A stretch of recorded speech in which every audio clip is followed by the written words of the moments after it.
2억짜리 아파트에 제 돈 전부가 묶이고 수중에 남은 500만 원을 가지고 에어비앤비를 시작했어요.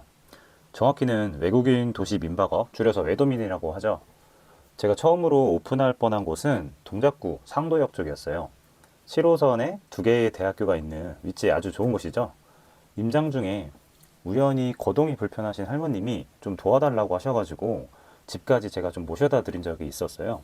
모셔다 드리면서 이야기를 좀 하다가 여기 제가 숙소할 방을 좀 찾으러 왔다 라고 이렇게 하니까 자기가 다른 집이 있는데 혹시 거기서 해보겠냐고 하셔가지고 그날 저녁 바로 세입자에게 양해를 구하고 집 상태를 확인하게 되었습니다. 반지하였지만 3룸이어서 너무 좋았어요. 그래서 직접 임대차 계약서를 작성하고 다른 인접 세대에 동의를 구하려고 비 오는 저녁 날에 이제 파리바게트에 가서 롤케이크를 세대당 하나씩 샀어요. 8세대여서 총 8개를 사서 갔습니다. 초인종을 누르고 이제 하나씩 나눠드리면서 인사를 드리는데 1층 아주머니가 극구 반대를 하시더라고요.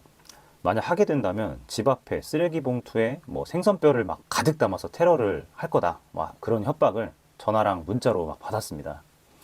제가 좋게 정말 얘기하고 어떻게 이제 제 상황을 좀 이렇게 최대한 이해시키면서 말씀을 드렸는데도 불구하고 너무 완고하시게 나오더라고요. 나중에 알고 보니까 이 아주머니가 그 한 개의 그 빌라에 그 동대표 같은 분이었어요.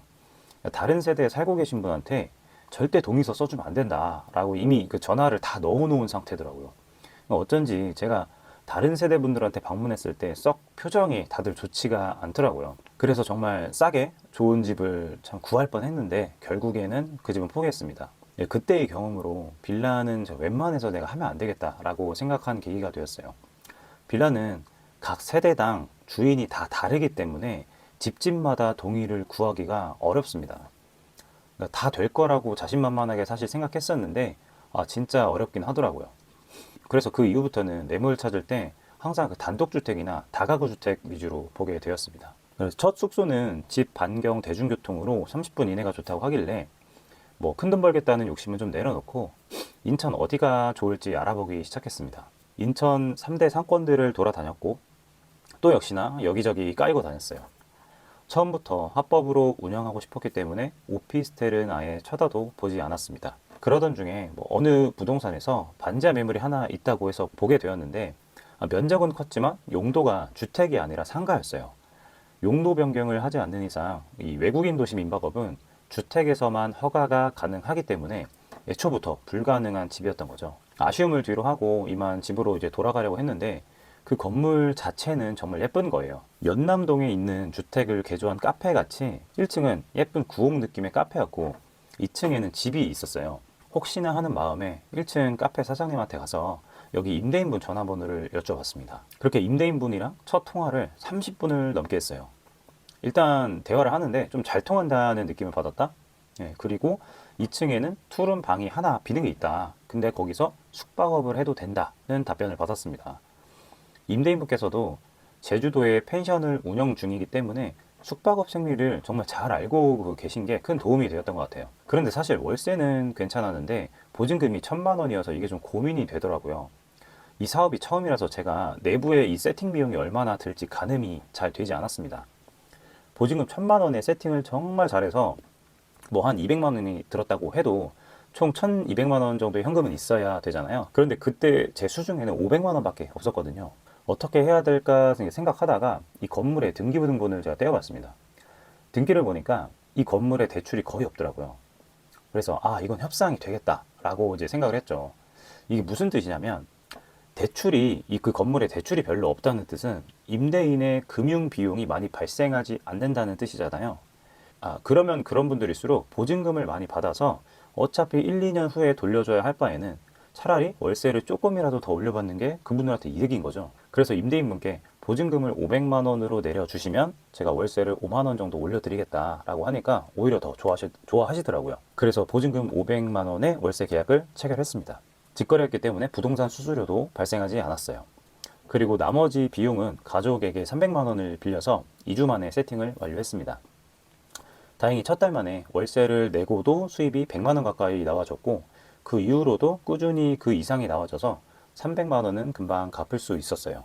8개월째 운영을 하다 보니까 청소는 1시간 정도면 충분히 끝낼 수 있겠더라고요. 보통 11시에 가서 12시면 청소가 끝났습니다.